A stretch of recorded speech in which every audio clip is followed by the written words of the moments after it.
This episode of Heavy Cardboard is brought to you by the wonderful folks from Game Surplus and BoardGameTables.com. Thanks for the support of Heavy Cardboard.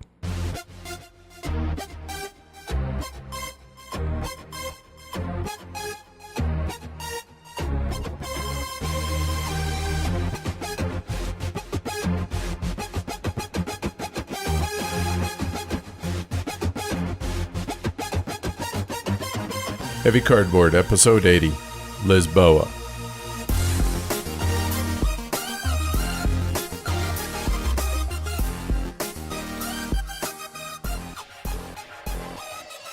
Coming to you from rain-soaked Denver, Colorado, welcome to Heavy Cardboard, where we talk medium and heavy strategy board games, war games, 18xx, and other related topics in the board gaming hobby. We're your hosts. I'm Edward. And I'm Amanda.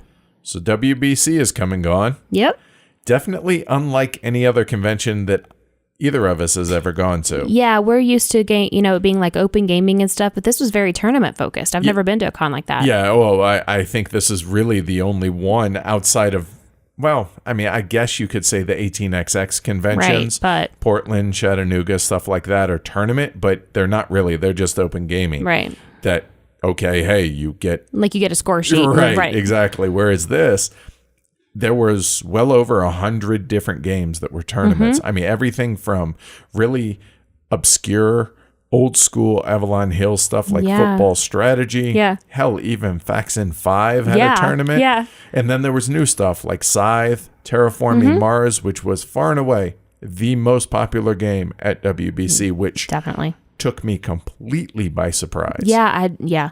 Me too. I mean, I understand that it's very popular, but to me that seemed like not this year. Well, not only that, but not in that environment. I thought. Yeah. In my head, WBC is all tournaments and all war games. Like that's Well, no, and that's why what everybody thinks, right? And that's why part of the reason we did what we're calling our daily diaries. So if you guys haven't heard those and you want a more in-depth night or day by day look, because we were there for 8 days, and I think we ended up doing 7 daily diaries. We didn't do one the last day because, hey, we woke up, packed, left. Right. That said, yeah, it felt a little cliquish to me. And what I mean by that is a lot of these people that go to WBC have been going to WBC for years. Since it was Avalon Hill Con or whatever. Right. Avalon Con, I think it was. However, I got to be honest that I was really surprised that most folks didn't take things too seriously. I mean, you're always going to have a few of those people. Oh, yeah. And I encountered 2 of those people.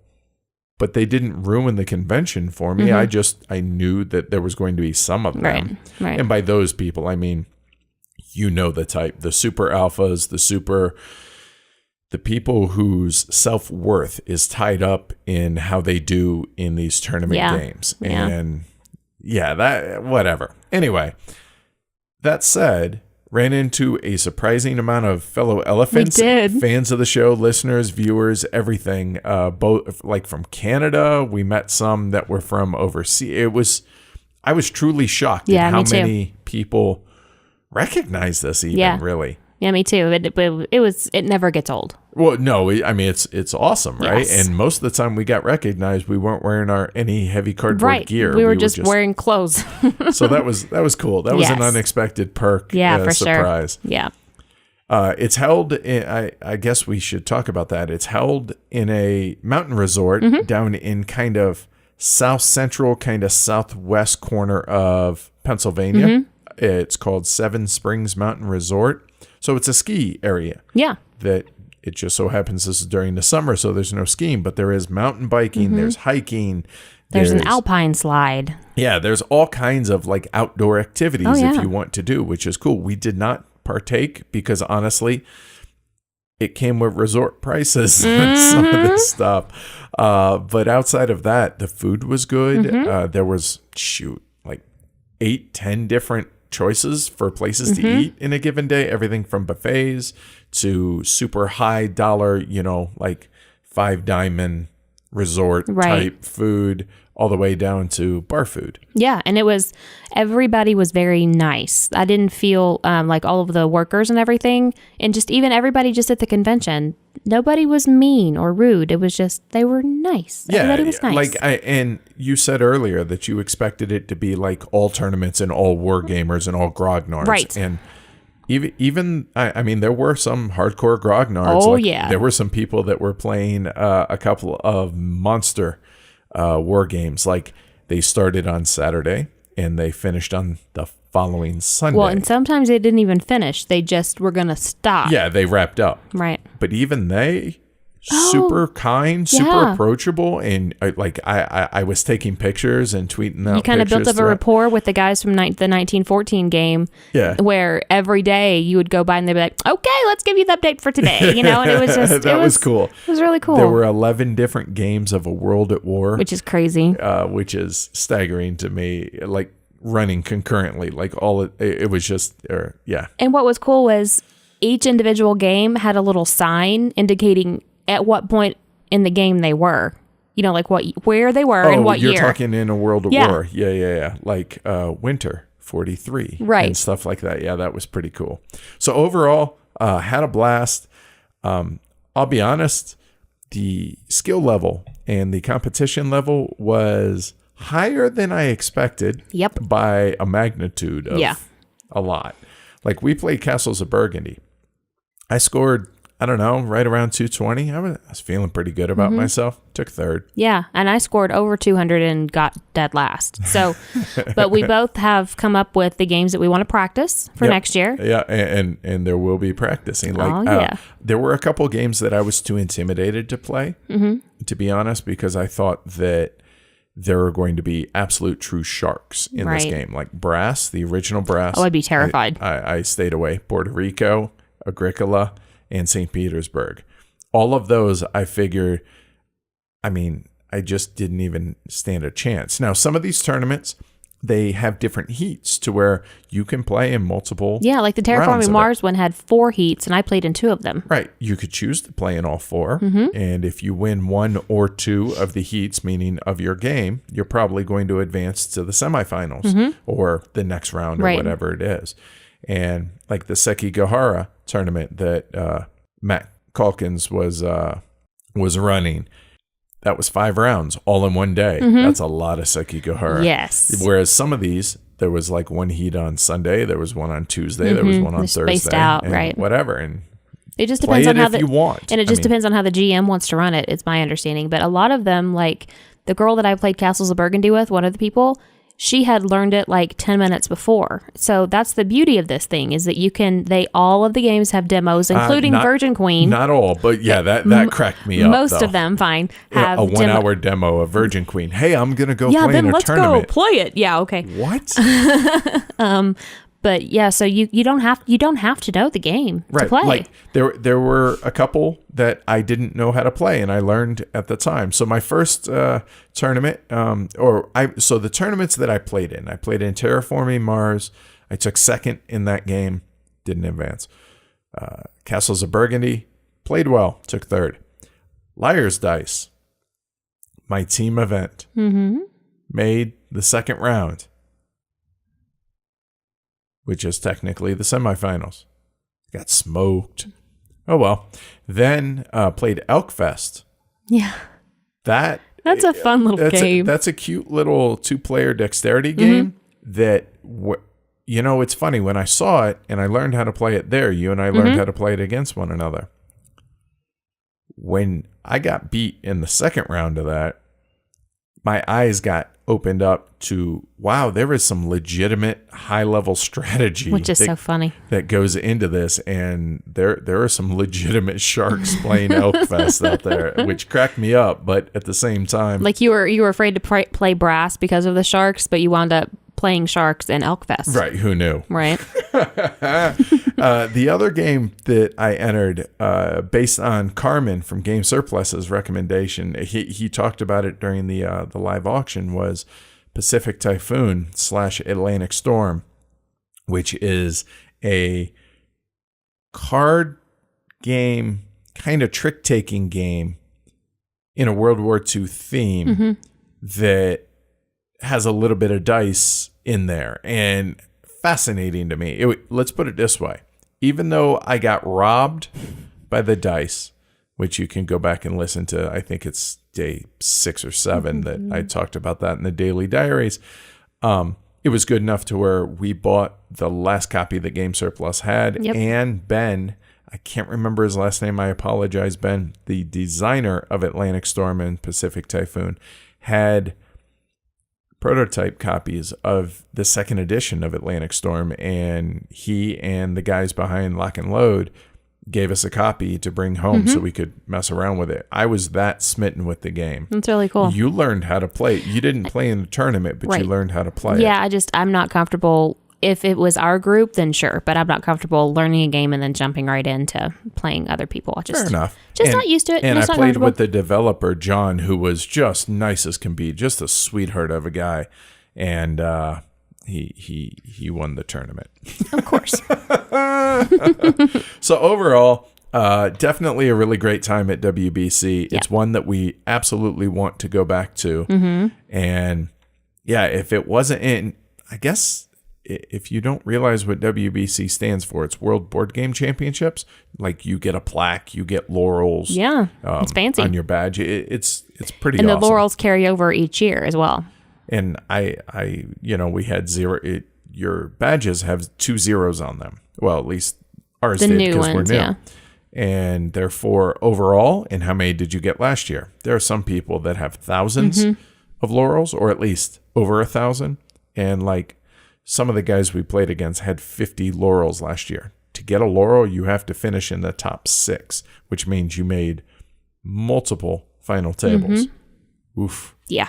That's not happening, at least for me. Brass Birmingham is going to be a tournament next year. Yes. I got a heads up on these people. Yeah, you do. I'm in that. Yep, for sure. So yeah, thanks a lot to Carmen over at Game Surplus for putting that together and making it possible that we could go. That was an amazing time. It was a lot of fun. It was a blast of a time. So gotta say that overall, I was pleasantly surprised both how welcoming and just cordial everybody was, both within WBC, the players, as well as the staff at Seven Springs. Yes, so yeah, for sure. Definitely high marks on that. And the only 2 gripes that I ever heard from anybody was the Wi-Fi sucked. Yes. Outside of the restaurant area in the front lobby, which apparently that's going to be addressed. And the food's kind of spendy because this just in, you're at a resort. Yes. Outside of that, I mean, if those are your only 2 complaints, it's pretty good. I as folks who run a convention, that you're winning if you do that. So yeah, WBC, really good time. And again, go listen to the Daily Diaries if you want a more detailed look at those. All right, Gen Con's next week. You excited? I am. I'm going to be spending a few hours every day at the Capstone Games booth, which is booth number 1558. We're going to have a fresh restock of the most comfortable t-shirts in existence. Oh, yeah. And we're going to have them in 4 colors. Clay or russet, for you 18XXers out there. Orange, mint, and blue. We're also going to have a handful of copies of the Heavy Cardboard Lisboa promo for anyone who buys a shirt. I say we're only going to have a handful. I don't know how many that is. Why, you might ask? You see, there was a fire. There was a fire, and it took out some of the promo cards as well. So I talked to Alex, who is the head of Eagle Griffin today, and he confirmed that they will have copies that if you buy a copy of Lisboa from them, they'll have one of the Heavy Cardboard promos for you. Okay. If you not buying one there, you can come by, help out the show, buy a shirt, get a promo. Yeah. It works that simple. We'll figure out how to get more of the promo, which we're going to once they're reprinted, and figure out how to get those out to those not attending Gen Con. We'll do that after Gen Con. So save your emails, save all that. It'll happen. We just don't know when. And we don't know exactly how we're going to go about doing that yet, but we will. I assure you, you will know as soon as we decide. We'll figure it out. But as far as Gen Con in general, I'm excited about it because the last time that we went to Gen Con. This time it's only me. Right. Last time we went was pre-heavy cardboard. Didn't exist. And we were a little overwhelmed at it. Oh, and it was just... Well, we hadn't even been doing this for a year yet. We hadn't even been in the hobby for a year yet. Right, when we went. And so it's going to be a whole lot different this time. Yeah. We are going to have some sort of really small-scale meetup. And by meetup, I mean, hey, you guys want to go grab dinner? Let's go. We're going to go. We're going to figure out where. We'll announce it in the next episode and figure that out also. Also, later this week in episode 81 on Thursday, we're going to have a list of games that that's on my, hey, I want to check out list over at Gen Con. Okay, cool. So that'll be hopefully exciting for you guys to listen to and critique. Yeah. Or maybe it's something that wasn't on your list that might be now. We'll see how that goes. But yeah, in general, looking forward to meeting listeners, viewers of the show, and networking. I mean, really, and I'm curious to see the vendor hall, because now, having gone to Essen, you're not going to be as overwhelmed. Oh, not at all. I'll be like, what, this is it? Right. Come at me, bro. I've been to Essen. But yeah, I'm excited. And of course, I'll be taking pictures. I'll be doing a daily diary, as well as talking to a bunch of people while I'm there. And so, yeah, it should be a good time. Yeah. I'm excited about it. Good. Well, you will be missed here at HCHQ, but I know you'll have a good time. Yep. Next year. Yes. Next year. So at WBC, you got to play Railroads, right? Yeah, I did. I actually was able to play with the designer and publisher, who is Social Hour Games, but it's Brian Hanrahan. So he sent us a prototype of the second edition about a year ago. Yeah. And we played it a number of times, and the production quality was stupidly amazing. Stellar, I believe would be the correct term. It's all, hand or laser engraved wood. It was nuts, way over the top in the best way possible. Yes. When we played it, we came from an Age of Steam background, and he actually plays games with John Bohr, so that kind of makes sense that would be the inspiration for his game.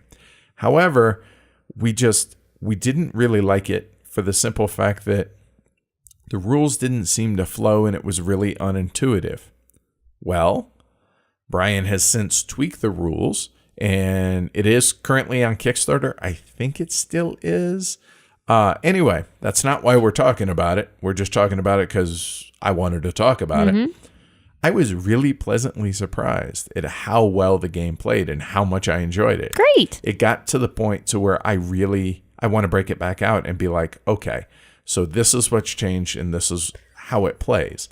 It's all a pick up and deliver. You have two types of cubes. You have passenger cubes, and then you have freight cubes.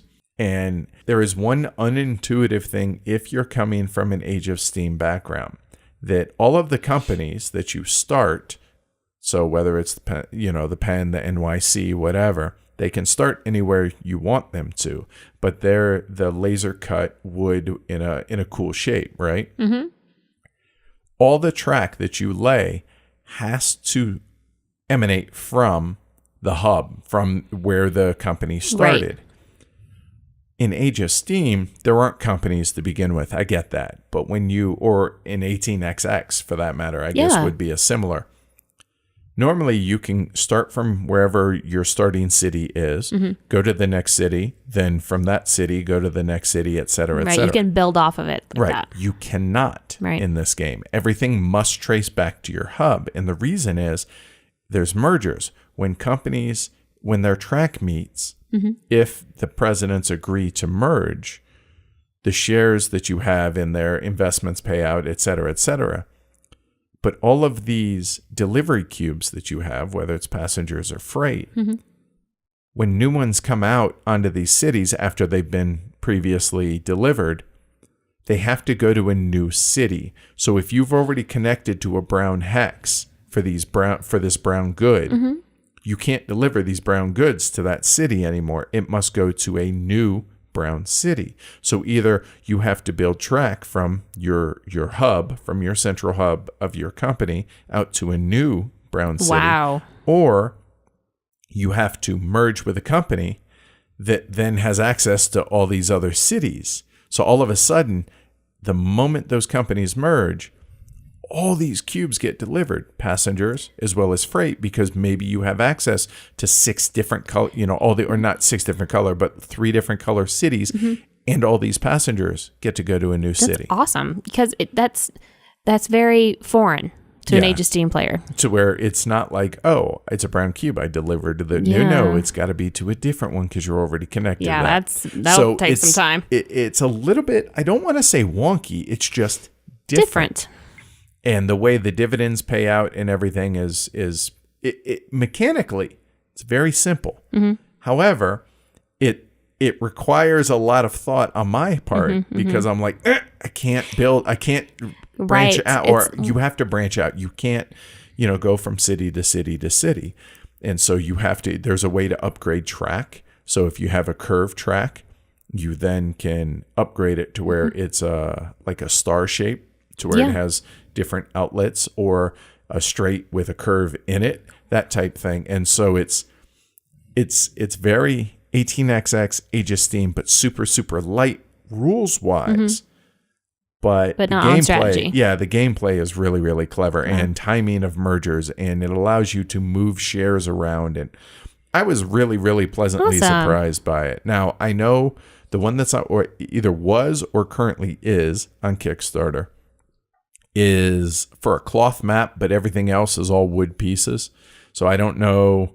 I think he was limiting the number of like fully wooden, like the board is a huge piece of wood. It's enormous. I think that was limited or whatnot. But anyway, if he does decide to restart this and kickstart it again, I would recommend checking it out. It's a lighter game than an Age of Steam or an 18xx, but that doesn't mean it's not a worthy game, if that makes sense at all. Oh, yeah. So yeah, definitely enjoyed that. And I appreciate Brian giving me a chance to try it again. And I'm glad he asked me to, because it's a game that I was like, with to begin with. Yeah, Whereas we were. now I was like, dude, I want to play this again. I really enjoyed that. I like games that have mergers, like it reminds me of what you're saying about Indonesia, obviously, but not at all. I mean, the mergers are, hey, you want to merge? Let's connect our 2 companies. Yeah, we'll do that. Right. But then there's I don't want to necessarily merge, because last turn you invested in your or my company more, to where this merger is going to benefit you more than it does me. So it's a whole other level, right? Yeah, wow. Totally. So that's cool. Yeah, so definitely enjoyed it. That was one of the game highlights for me, along with Pacific Typhoon, even though I'm bitter that the dice hate me. Stupid dice. We love hearing from y'all and interacting with our fellow elephants. So if you'd like to reach out to us, head on over to heavycardboard.com. You'll find our email and social media accounts there. But if you'd like to call and leave us voicemail... Yes, with the caveat that we may use it on the show. Hit us up at 720-675-8975. 720-675-8975. 8975. Oh, yeah. And don't forget about all the video content we're producing over on YouTube. We can be found over there at Heavy Cardboard Bids. Feel like going to Lisbon? Yes, but we're not going there. We're just going to talk about the game Lisboa. How about that? All right. Lisboa, published in 2017, designed by Vital Lacerda, artwork by Ian O'Toole. Published by Eagle Griffin Games, plays in about 60 to 120 minutes or so. As far as the availability and cost, to the best of my knowledge, this is only available directly from Eagle Griffin, and it ranges from $90 up to $117 for the standard and deluxe editions, respectively. This was kickstarted, so I don't know if it's going to see wider distribution. I imagine it will, but as of right now, that's the only place that I know has it. Okay. As far as plays and player counts, it's got to be upwards of 8-9 times now across all player counts, with the caveat that we haven't played it solo. So I guess we should say that's the only one. 4, right? So what's going on in the game? Lisboa is about reconstructing the city of Lisbon, Portugal, after the worst week in the history of the city. In 1755, on All Saints' Day, November 1st, the city was devastated by a massive 9.0 on a Richter scale earthquake. Well, what follows earthquakes that happen on the coast? Of course, a tsunami came and crushed the city. And since that's not bad enough, 3 days of fires ravaged the city. The game begins at that point, where the players use their hands of cards to help rebuild the city. Vital likes the joke that the game really is quite simple. You play a card either to your tableau, called your portfolio, or to the board, i.e. the royal court. Then take the associated action or actions, then draw a card. Easy game, right? He's right that it can be boiled down to that simple, but in those actions lies a multitude of options. Help clear the rubble from the streets and build stores to be able to produce goods and score points. Maybe clear rubble by building public buildings which trigger said scoring of stores. Will you bring ships to export goods and gain money and wigs, which are the victory points in the game? Yes, wigs. Maybe you'll go visit the church and the cardinal and gain some rule-breaking powerful benefits. Or maybe, just grease the skids, so to speak, of the three nobles, the king, the marquis, or the builder, by spending resources to be able to take other actions that make all of the above easier and possible.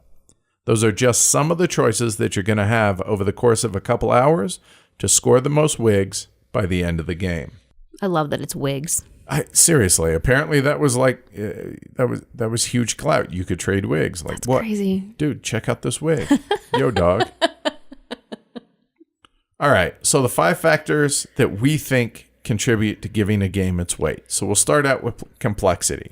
This isn't where the game gets its weight from. You don't think so? No, I feel like that it's more another one of our little factors here. That said, there is some rules overhead. Yeah. Again, Vital breaks it down. What? You play a card, do something, draw a card. It's that simple. Yeah, not so much. There are a number of, I don't want to call them fiddly rules, but rules that will remain.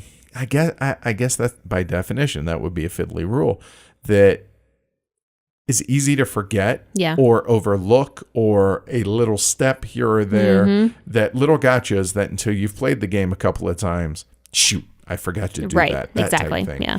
So outside of that, though, the game flows, or I should say the flow of the game helps contribute to the rules overhead being a more manageable level. Yes. Because I feel like that if you had them both up there, then your brain would melt. So now planning is the one that's where I feel that the game gets its complexity or where it gets the weight from. Yeah, and the depth of the game. I mean, failing to plan turns ahead is going to result, at best, falling behind, and at worst, unable to execute any strategic plan that you thought you originally had.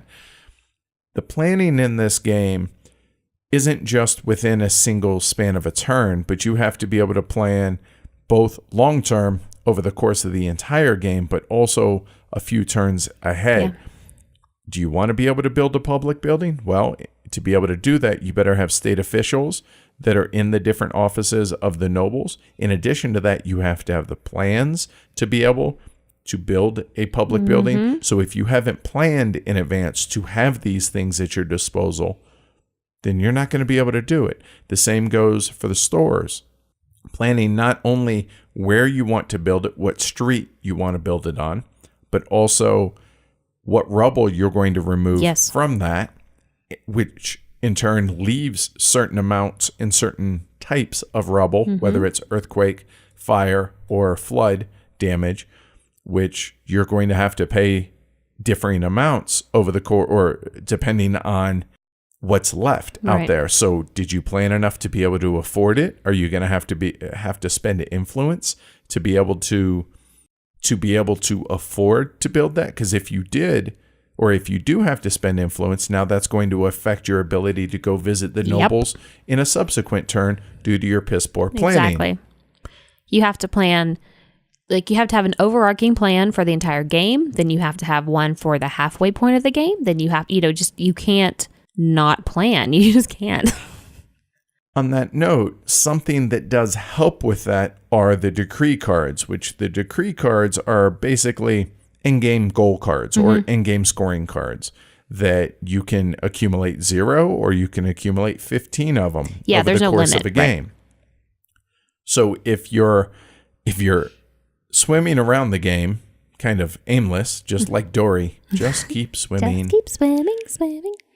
If you're like Dory, then pick up some decree cards, which will help give you a focus. You can have direction that way. Exactly. And so I'm not going to say that these are there to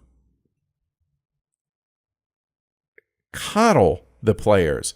However, I mean, you always say that you enjoy having a direction in a game and then going from there and then branching out from that point. Yeah, especially if I'm first just learning the game, I really have to have a direction, because if you just drop me in the middle of a game and tell me, go do stuff, I'm like, but there's just too many options. Right. And so the planning can be focused on those decree cards until the game coalesces around those. And so that is one of the options that you have. Oh, yeah. So we're in agreement then that the planning is the meat of where this game's weight is going to absolutely rely? Okay. All right. So moving on to the luck and random factors. So there's pregame, the setup of the public building bonuses and the store bonuses, along with the value of each street's building, what that's going to be worth, what each building on each street, what they'll be worth. That's all randomized and set up before the game starts. Then you have the randomness during the game, which is the clergy tiles and the decree cards. Now, you do get a couple of clergy tiles at the beginning of the game and then select one of the two to keep. The decree cards, you get to see 9 of them set up before the game starts. But after that, I mean, there's a massive deck of decree cards that run the gamut of score for this, score for that, score for this, score for that, score for that over there.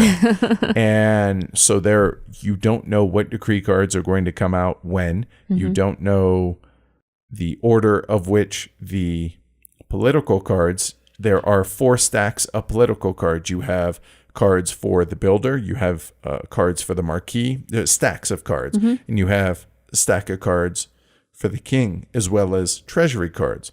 It's all the same cards that you're from game to game. It's, I want to say, 4 to 6 in each stack. That sounds right. I think it's 6, yeah. And then, even though it's the same cards game to game, the order in which those cards come out, because they all have, even though, okay, these are all the builder cards, they still have different bonuses and they have different influence values on them. And so the order in which those come out changes throughout the game. So really, the 3 main random factors during the game, clergy tiles, the decree cards, and the order of which the political cards show up in the various decks. How do you think that affects the game as far as weight-wise? Well, I mean, you do kind of, if you've played it a couple of times, you kind of already know what's coming because you've seen it before, but you don't know in what order they're going to come, and you don't know. It's hard because, like, you know which one you hope is going to come up next, or, oh, do I really I need that treasury card because I really need gold, but, oh, man, I kind of need to go see the marquee, so I need that card.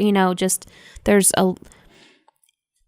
it adds to it because you know what's coming, but you don't know when it's going to come. So does that mean you have to be able to adjust plan-wise? Adapt and overcome, yeah. Okay, so in that respect, you're saying it's contributing to the weight, but then there's no output randomness. There's only input randomness, right?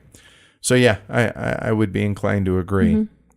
So then that moves on to the game length, which is provided that players know the rules, turns should move quickly, and the game moves pretty smoothly ahead, I think. Yeah.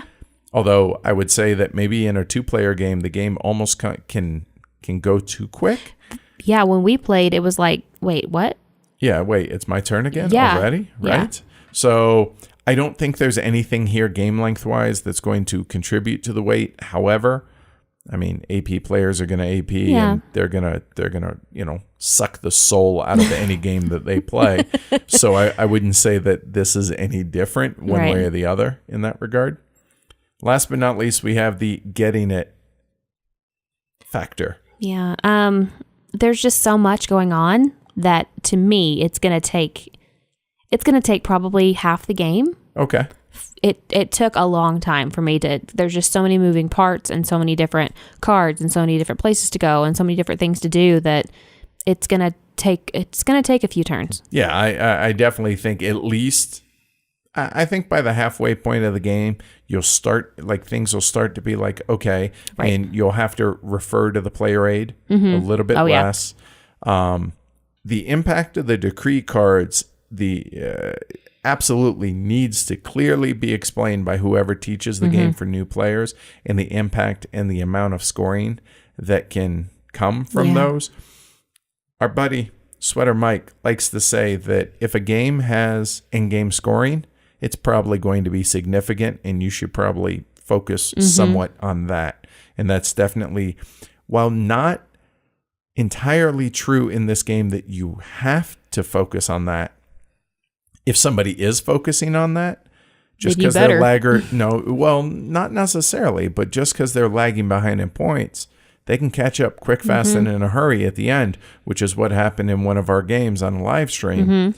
That the decree cards can really surprise people at how many points those can score. You just really can't ignore them. If everybody's not ignoring them, you definitely can't ignore them.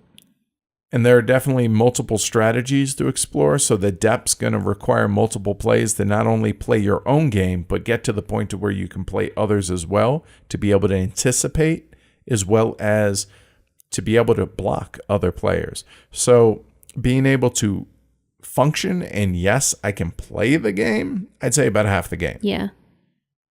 To be able to play it well, it's going to be a little while. It's going to be a bit, right? But then again, it should be. Yes. So ultimately, the game falls in what weight class do you think? To me, this is heavy. I think that I was going to wait until later to pose this question to you, but I think now is actually a good place to put it. And that's, where would you rank this as far as Vital's other games? Like, okay, we'll take the main two, at least for us, which is Kanban and Vinhos. Yeah. Where do you feel like it falls in that?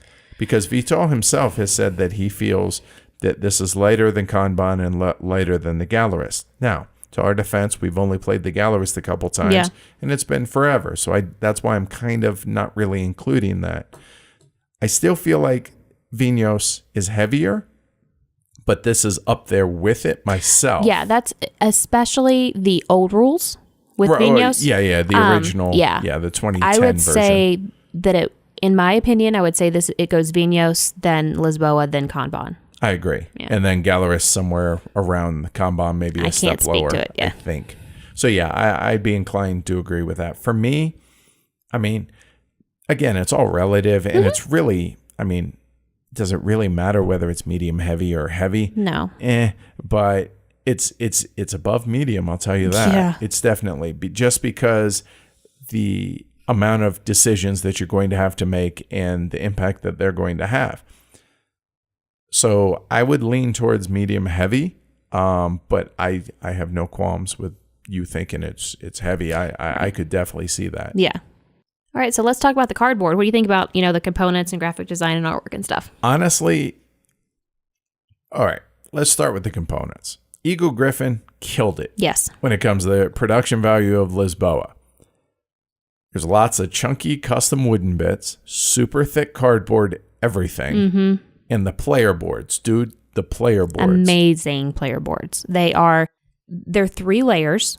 They have areas to hold your rubble cubes. They have areas to hold your building markers, your state officials. And by to hold, you mean they're inset. Sunken in, yeah. Like people raved about the Scythe player boards, like you can hit it and stuff's not going to go flying around. Right. You can tuck your cards in the top and the bottom. Yeah, because the player boards, they're raised a little because there's an extra piece of cardboard a third layer that's back there that raises. But it's cut out for where the cards slide. Yeah, they fit in there perfect. Yeah. So you don't need like the rubber feet like you would in like Glory to Rome and stuff, right? Exactly.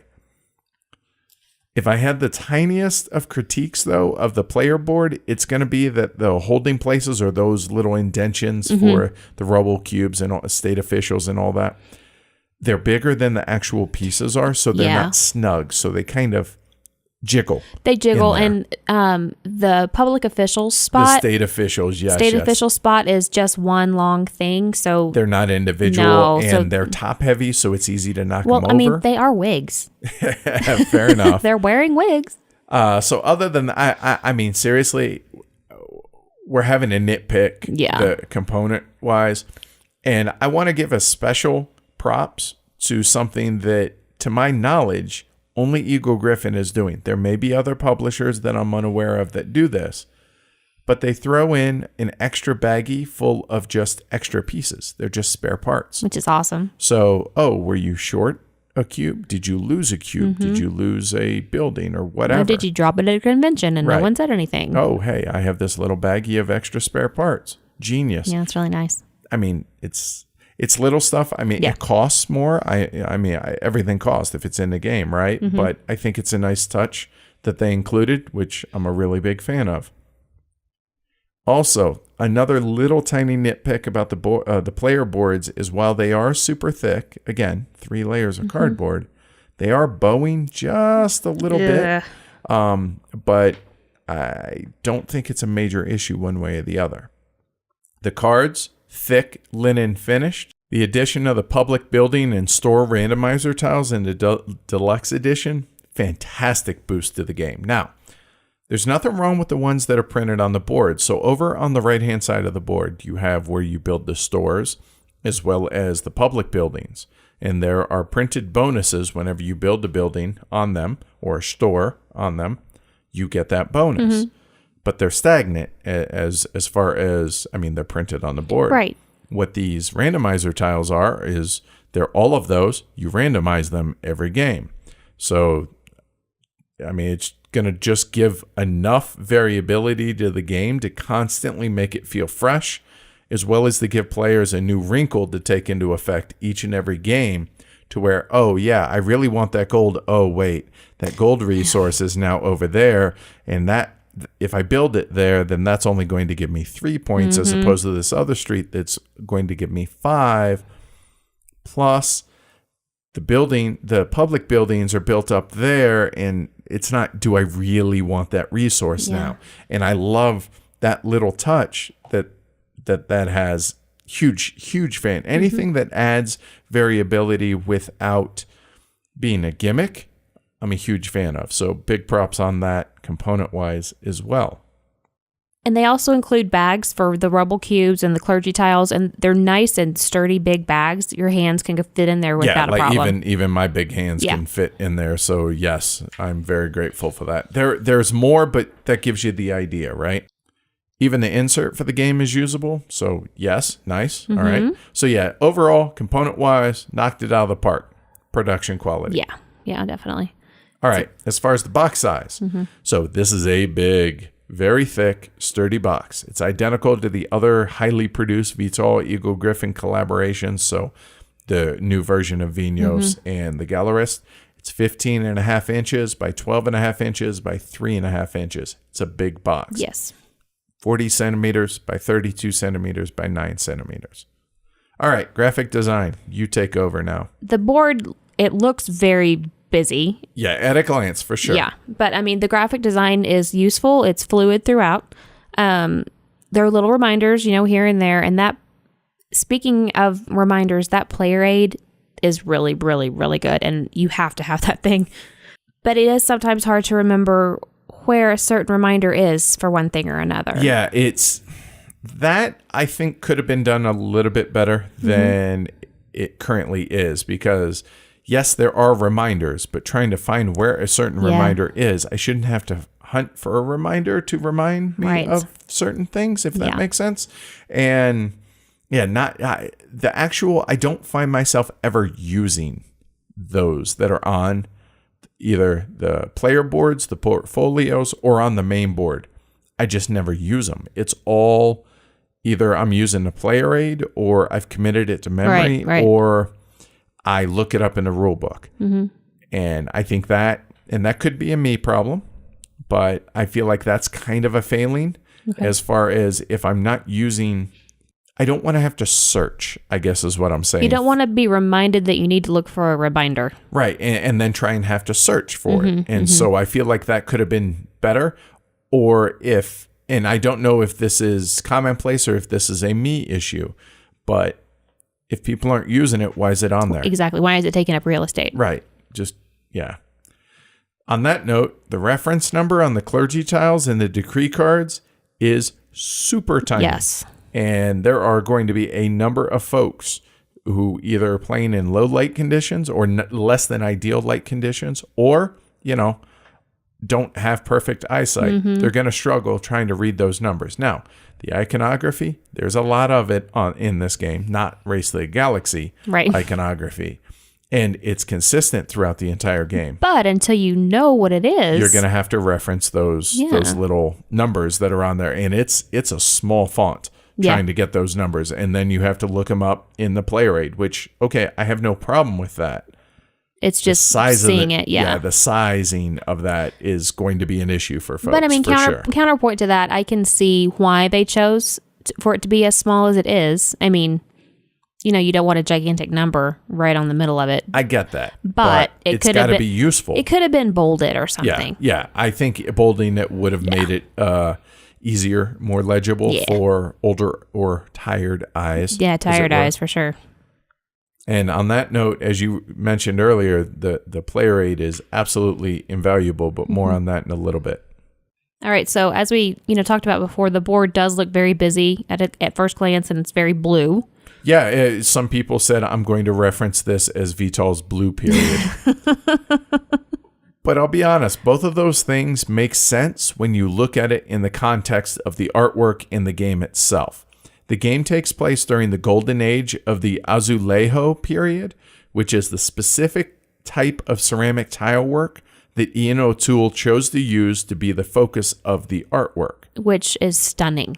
It's pretty amazing. Yeah. The attention to detail that was done on the artwork is really both impressive and wow.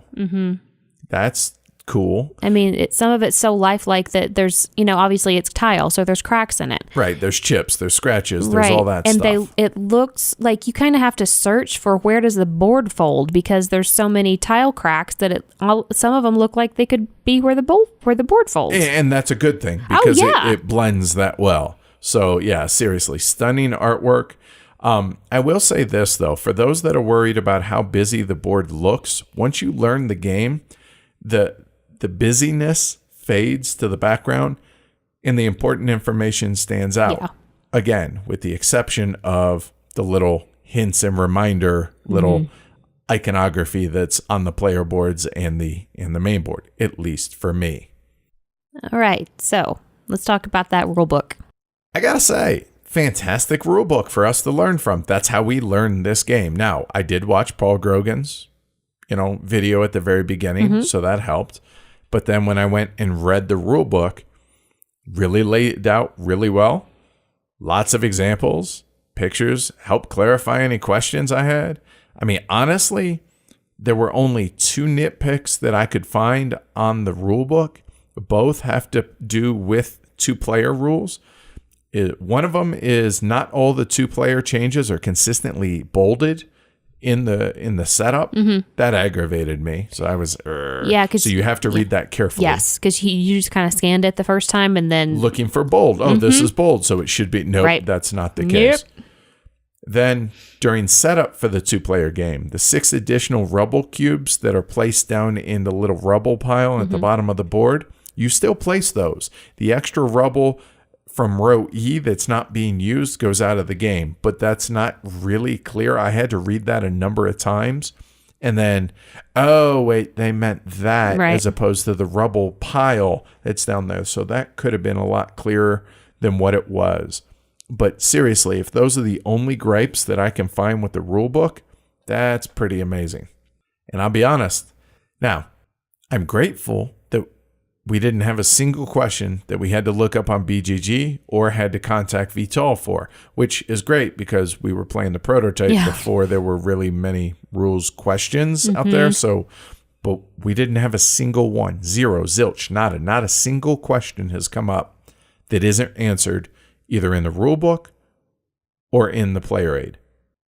There's lots of historical notes in the rule book as well that ties the theme in even more so, but it's not obnoxious as far as, oh, the designer notes are. No, it's not at all. It's just there's enough in there that which I appreciate. All right, so, and we talked about the player aid a little bit earlier, so let's expound on that a little bit.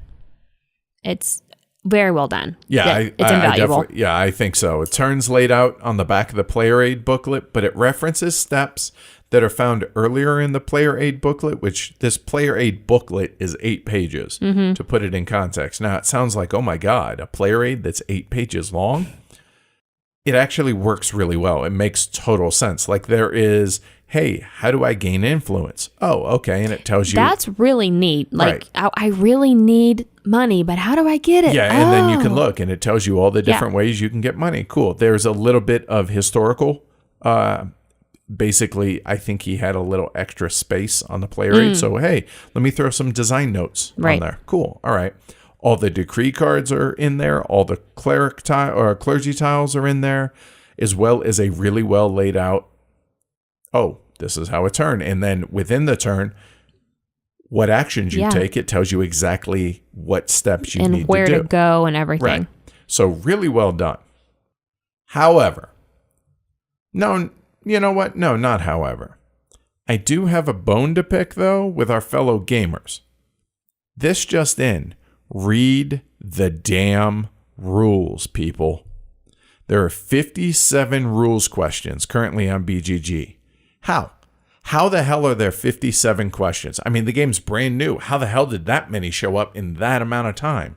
Now, some of them are older. However, I went and looked at just a random dozen of them. Every single one of them is answered clearly in the rule book and or the player aid.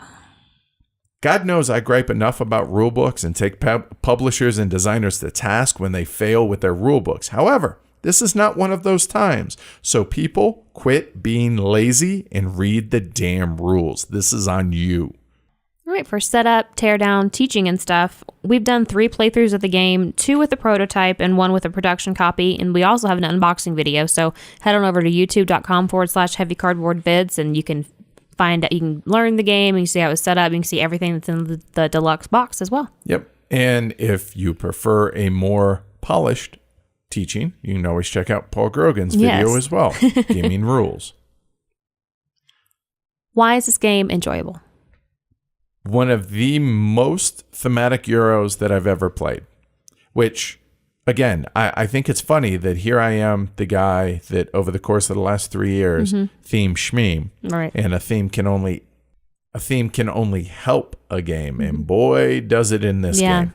Every single thing is tied into the theme in a way that makes sense and helps bring the history of what happened and why you're doing the things you do to life.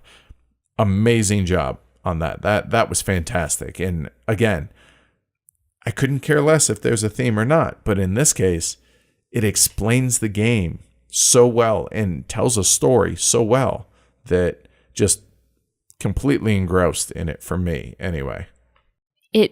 Every single thing is tied in together, like you said, but it also, you feel like you're rebuilding Lisboa. You really do. You know, the only thing that's kind of weird is collecting the rubble, but other than that is, you know, you're building the stores, you're building public buildings, you're doing all of those things to bring people back to your homeland, to your city. Yep, agreed.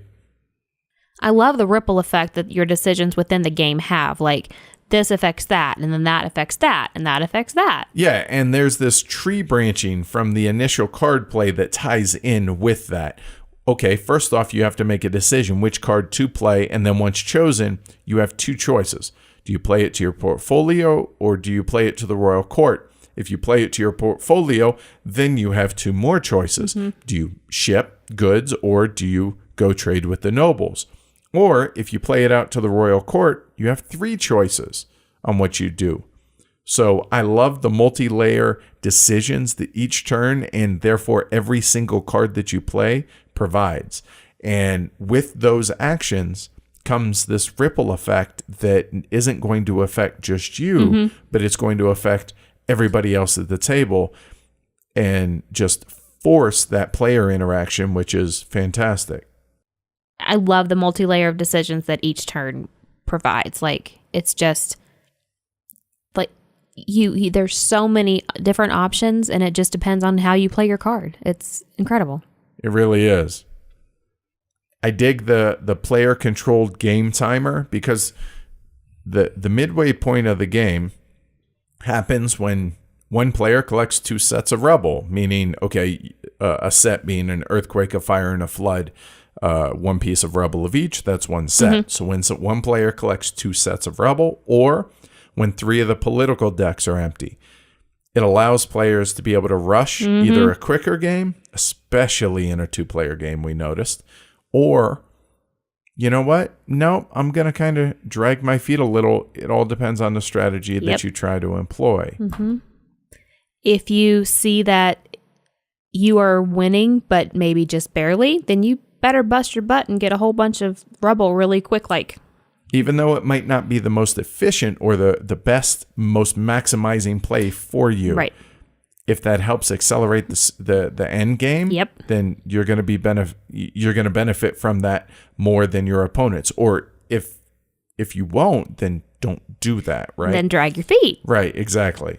I love the piggybacking of actions. It's just, what do you mean by piggybacking? Like, you can follow other players if you have the royal favor for the noble that has been placed by the active player. Having that action limited compared to what the other player was able to do.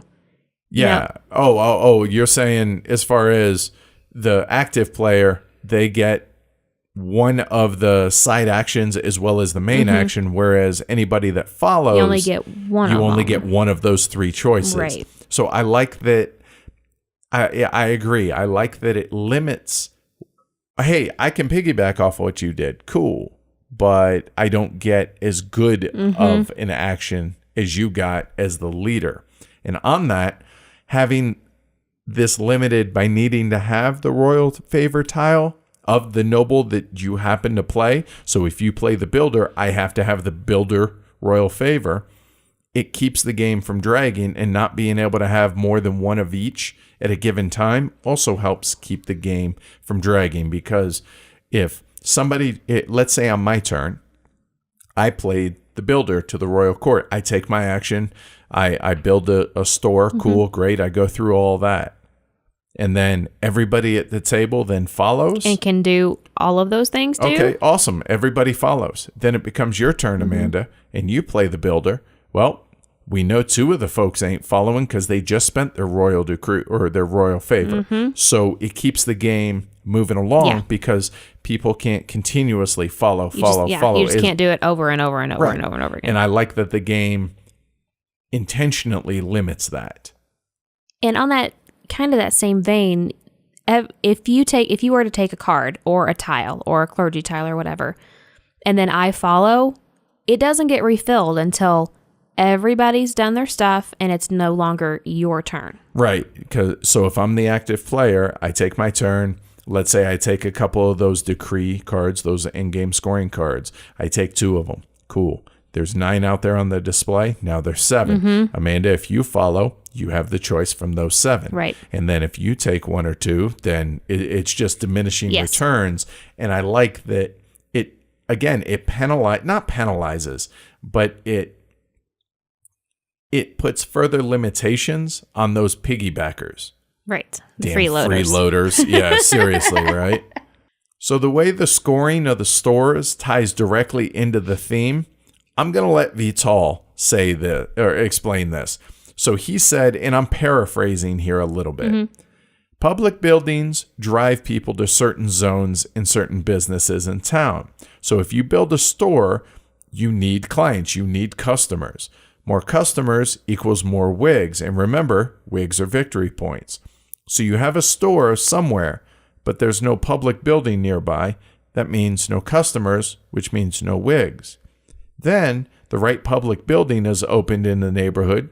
People start going to your store. Awesome. You get to score. Then a second public building is open. More people to your store. More wigs. Yay, party time.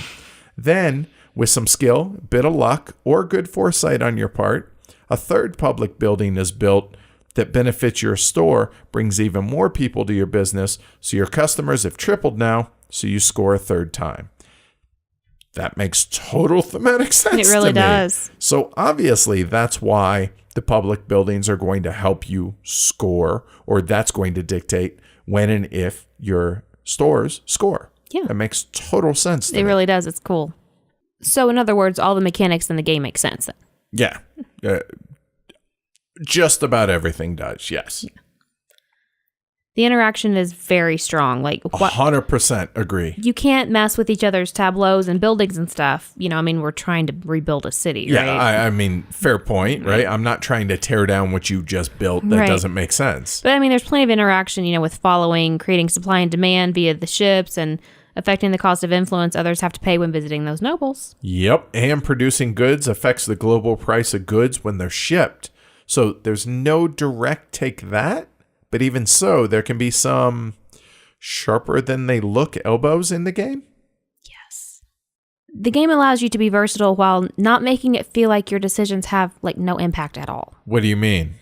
Like treasury cards. They can be used to give you the much needed money because, money's tight, obviously. Shocker. Right, I know.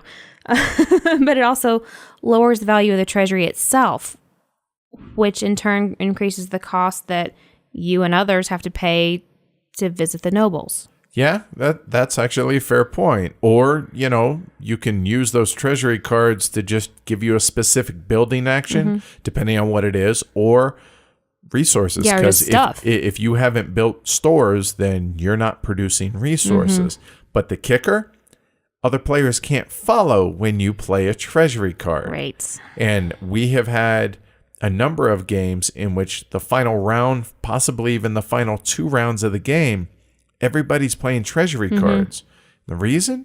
Nobody can follow, so nobody's getting additional actions. Right. So you're directly impacting other people's games by limiting how many actions they can actually take. Right, but you're not going over and tearing down something. Right.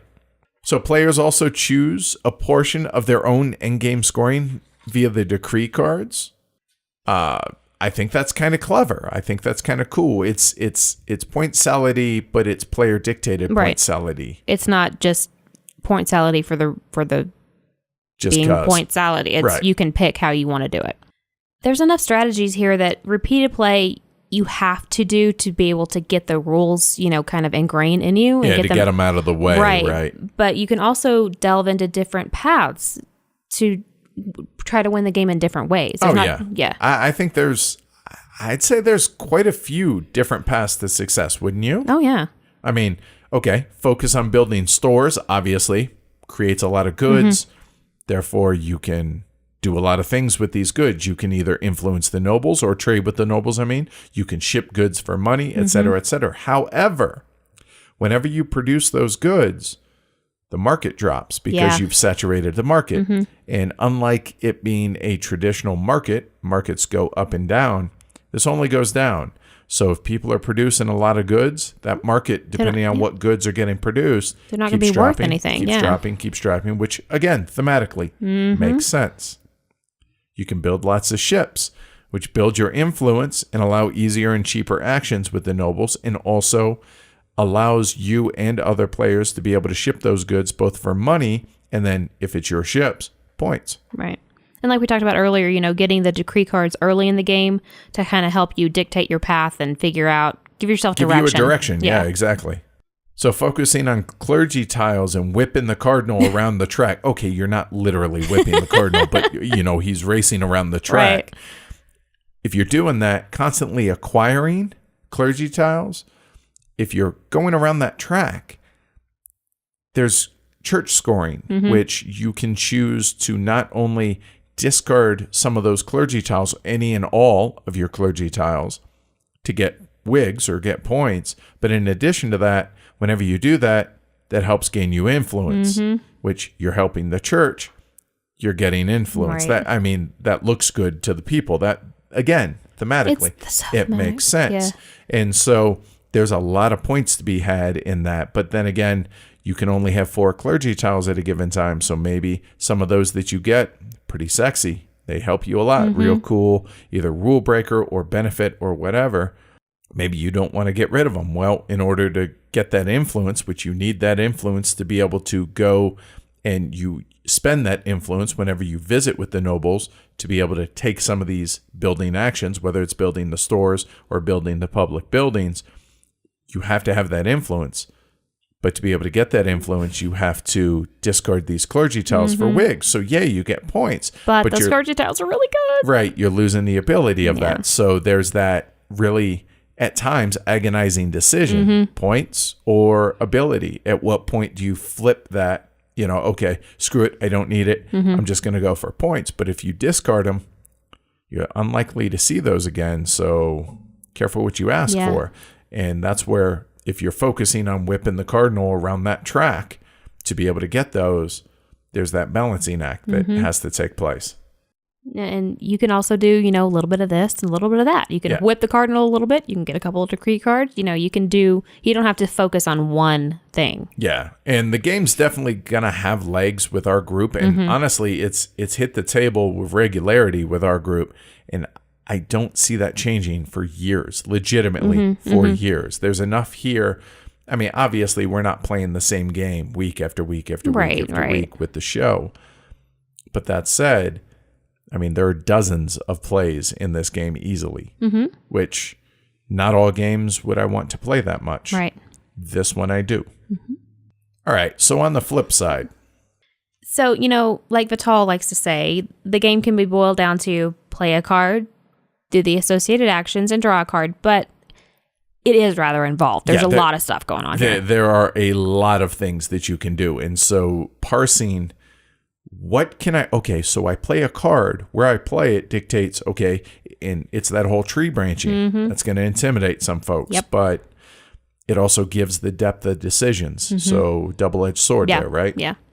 It feels a bit mechanic heavy. And what I mean by that is, I wonder if the game could have been as good without, just so many things. I 100% disagree. Okay, so here's my question anytime somebody says complexity for complexity's sake, which is what you essentially just said, what would you take out? Exactly. And that's my point. There's a ton of stuff, but could it have even been a game without all this stuff? Because these things are tied together so well and it tells this story of the rebuilding of the city. You know what? On that note, actually, I bet you I could make a case that at least one thing could have been either trimmed or removed. And again, I'm not a designer. I'm not a developer. But the decree cards. This is the one thematic disconnect for me. And that kind of goes in line with what you said is, could something have been removed? If there was anything at all, I would say the decree cards, or at least a majority of the decree cards. And the reason is, everything else is tied together via the theme. Why does the number of public buildings on the north side matter to me? I don't care, but I get points because I have that decree card. Yeah. Why am I getting rewarded simply for having the most decree cards? Now, there's 70 plus decree cards. I get that. And I'm only pulling out a handful. However, some of the cards do make thematic sense, but many are simply there just to either give that direction to players and to allow them another path through the game. I get it, but it's kind of a bit jarring when everything else is tied into the theme so well. It really stands out, and not necessarily in a good way. Right. So that would be my one agreement with you as far as trimming. Everything else, though, what's the argument for doing it? Do the decree cards feel pasted on to you? They're just there in order to give someone a leg up. Not a leg up, but give them a direction. Most of them, I feel like the answer is yes. Yeah. Now, I'm sure Vital will vehemently disagree, and we'll hear about it tomorrow. I get that. But that's the way it feels. I mean, I'm sorry, but that's the one. If there's a weak point in this game, it's, hey, let's give you points for getting points. Yo, dog. Right. And I'm like, come on. It just doesn't fit. And so that's my one real hard disconnect. All right. So this is a player issue and not a game issue, but it happens more than it should. So maybe it is a game issue. Okay. And what that is there can be instances of players needing to take back their actions during a turn, not because they changed their minds, but because when they finally got to the later steps in building stores or public buildings or whatever, they find out, oh, wait, I can't do that. Right. All right, let me reverse all this. Let me, give back my goods, whatever. Yeah. Let me give back the rubble, et cetera, et cetera. It can add to, the play length, obviously, but I'm sorry, you should have thought about that. Yeah, plan better, right? But it definitely can be frustrating for players. But again, plan better. Yeah. So that's a player thing, but I've noticed it more so with new players. So maybe it's not necessarily a game issue and it's a player, hey, right. Hey, this is something you need to think about. Okay, I won't make that mistake again. Right, and it's not only frustrating to the person that's having to take all their all their stuff back, but it gets annoying whenever that happens multiple times in a game. It's like, dude, pay attention, man. Yeah, so that, okay, I guess that would be more player thing than anything else. What do you think about the randomness of the clergy tiles and how it impacts the balance of the game? It just, it adds a little bit of... Well, it's that randomness. It's randomness. Sure. It adds an unknowability piece to it. And it doesn't refresh at all. You have to move the cardinal in order to get new tiles out there. Oh, to get access. Right. To be able to gain new tiles. Yeah. You're saying. I got you. Yeah. However, there are some tiles that are clearly better than others. However, as you get better in the game, there are ways to offset that. Mm-hmm. So again, that's a player issue. Yeah. I think. Yeah, I could see that. We talked a little bit earlier about how busy the board can seem and how busy the artwork is, and that can... Really, at first glance, or until you know the game, it can intimidate you, but so did Kanban, right. And then once you get to it, you're like, oh, yeah, it's fine. It's actually really clear. Yeah. This has to do with this area. Exact same with Lisboa. Yep, agreed. The cascading or ripple effect of actions can definitely lead to APing when players really shouldn't. Yeah. Don't be that person, please. just don't, for the consideration of everyone else. Don't be AP McGee. Yep. The in-game scoring is definitely point salad-y. Yeah. So let's talk about that a little bit more. Is that a negative? I mean, this is not a Stefan Feld game. This is a Vital Lacerda game. But do they have that commonality as far as point salad-y? I mean, because let's face it, you get points for majorities in buildings. Mm-hmm. You get points for how many state officials you spent throughout the game to build public buildings. You get points for the amount of sets of rubble that you've done. Now, all of these tie in with work that you have done throughout the game. It's not points for points, except for the decree cards. Yeah. Yeah, those will come up again. And so, I understand the point salad-y, and I kind of agree, but at least it's from the actions that you've taken throughout the game. Right. And it's not points just for points. True. However, the sticking point for me still is the decree cards. And I'm curious to hear what Vital says in response to this, because I know he will. So I'm curious, because that's legitimately the one disconnect. All right. So lastly, and I really don't want to, maybe we will a little bit, but the production quality, as we have said, top notch. Yeah. Fantastic production quality. But however, with that production quality, it's a higher than average price point, and that definitely seems to be off-putting to some people. Now, I've seen comments on BGG. Somebody rated the game a 1 because they just don't, they feel like the game is overpriced there's no need for it to be this highly produced, or some people would argue overproduced. There are people in our Slack channel that don't want to support this because they think this is overproduced and it doesn't need to be this nice, and it's just nice, and so they can charge, so Ego can charge a higher MSRP. But I would argue that higher production costs means higher. Right. I mean, it's not like they're gouging. It's not like you're taking a piece of paper and drawing on it with a Sharpie and saying, "Oh, this is high production quality, so it's going to be $100." It's not. There's a lot of stuff here. The box is like 10 pounds. But see, okay, that I have an issue with. That I don't give a shit how much stuff comes in the box. That doesn't necessarily dictate the value of a game. I get that stuff costs money. Right. I get that. Right. So what I do want to focus on, though, is do you agree that the game doesn't need to be deluxeified? Oh, yeah, absolutely. Yeah. But it also, I feel like, would suffer if it was a Winsome-esque type of game. It wouldn't have the same, whoa, feeling to it if it didn't have the stuff that it has. I agree. Would it lose some of the thematic impact? Absolutely. I'm inclined to agree that it would. I mean, I can see the argument that does it need to have a cardinal-shaped cardinal, or could that just be a red cube? Of course it could. But I think, why not? Yeah. Now, I mean, this is a conversation for a bigger scope, I think. But I'm curious to get feedback from the public at large on that. Like, how do you feel about these? I don't feel like it's overproduced. I feel like it's highly produced. Yeah. It's pretty. It looks great on the table. It has that wow factor. It has a presence. And as somebody who wants to attract players onto the heavier end of the spectrum, let's face it, some people are going to be drawn to Winsome games just because of the mechanisms. I get that.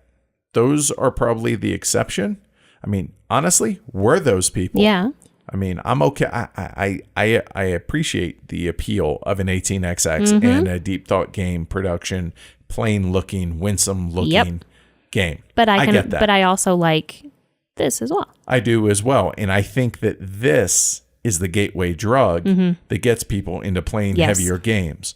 So in that respect, I 100% support this because people see pretty, people see aesthetically pleasing games, piques their interest. It appeals to their eye. And then if we can get them into this, the world's their oyster as far as gaming goes. And that's better for us, the heavy gamer. I mean, obviously it's better for us as heavy cardboard, but it also just means that there's going to be more of these games made. And by these games, I mean heavier games. I feel like it's a win-win. I think it's short-sighted to complain about the production quality that, it's not available to more people because of the higher price point. I get that. But I also see the other side of it, that it brings in these newer players that might not be interested in Lisboa if it were basic production. And this is the type of game that if you have it on the table at a convention, people are going to stop and look at it. Yeah. Whether they just got back from playing, Ticket to Ride, or they just got done playing, the supply lines of the American Revolution. They see Lisboa, they're going to stop because it's gorgeous. There's a, the player boards are even, just as intricate as the player boards are, might stop some people. So yeah. Anyway, I just figure I would bring it up since I know people are going to be discussing it amongst themselves. So I figure I would at least address it. So, all right. Before we finish up here, normally I would go here to comments, from other people that have rated the game and everything. But I'll be honest, game's pretty new. And by pretty new, I mean it's brand new. There's really not much out there, at least not much by way of counterbalance to the positives. Right. So I just skipped them. So nothing. That's fair. So hopefully the review helps y'all. Now, notice some of y'all, veterans of the show, have noticed that we didn't talk about scalability. So there was some discussion on this on our Slack channel about what is scalability. Well, there are two sides of the coin, right? Mechanically, what's physically different in the gameplay, what's really different between 2-player and 4-player, and how does the game feel? How does it play differently? Right. So I figure we would kind of cut this out and try it right here. So we'll see how this goes. So scalability. You tackle it from either direction that you want. Amanda, how do you feel the game scales?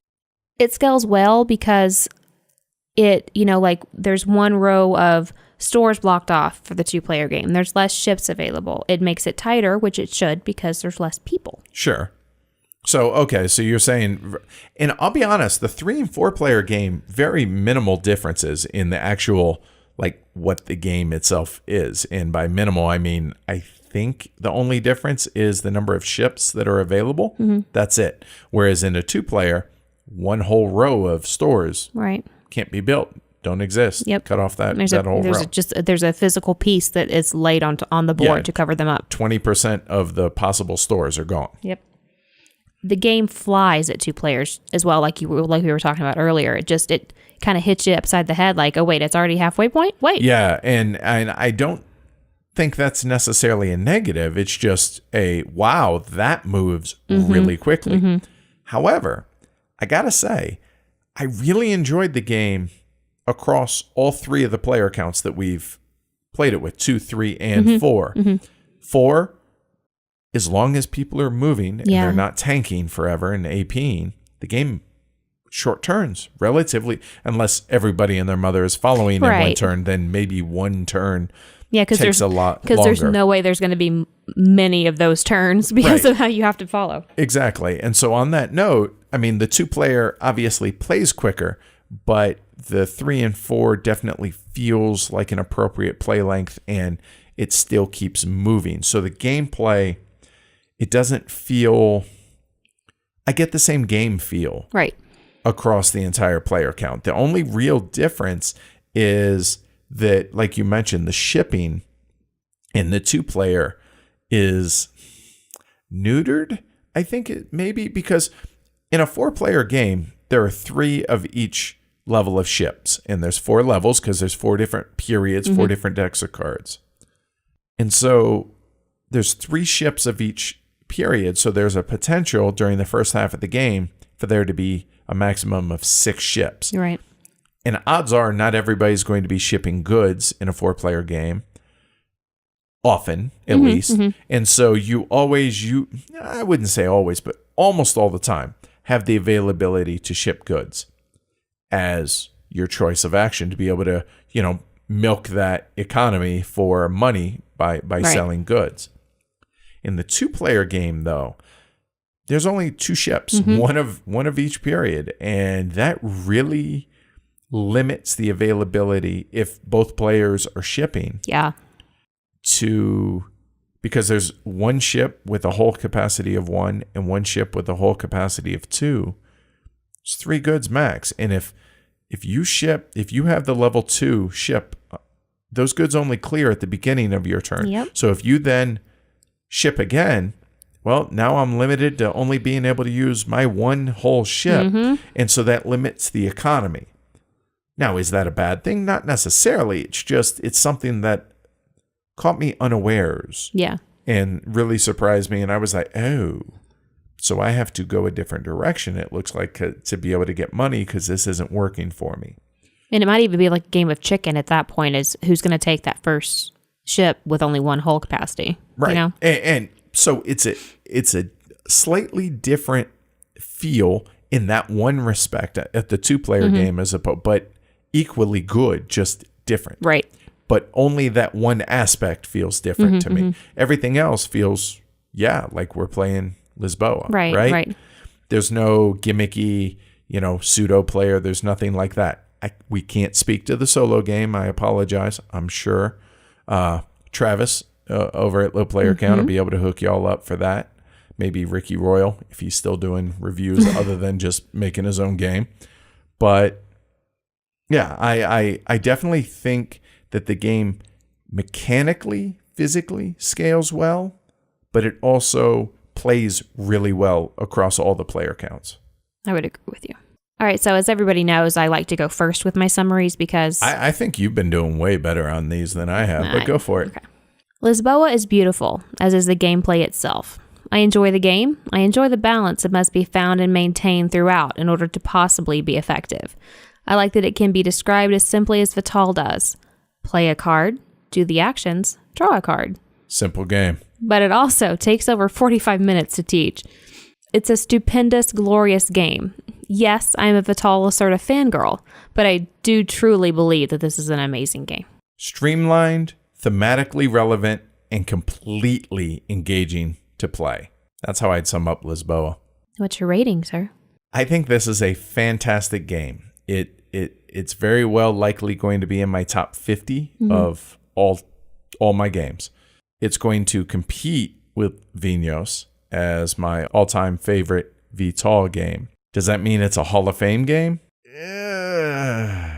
And that hesitation right there tells me it's a 5, not a 6. Yeah, and here we go again, because really? Was my exact thought process was, well, it's not a Hall of Fame game to me, but it sure as shit ain't a 4, so has to be a 5. All right, there we go again. We are married. Yeah. We wanted to say thanks to Eagle Griffin Games for providing both the prototype months ago as well as the review copy for us to put through its paces here. So thanks, guys. And that's Lisboa.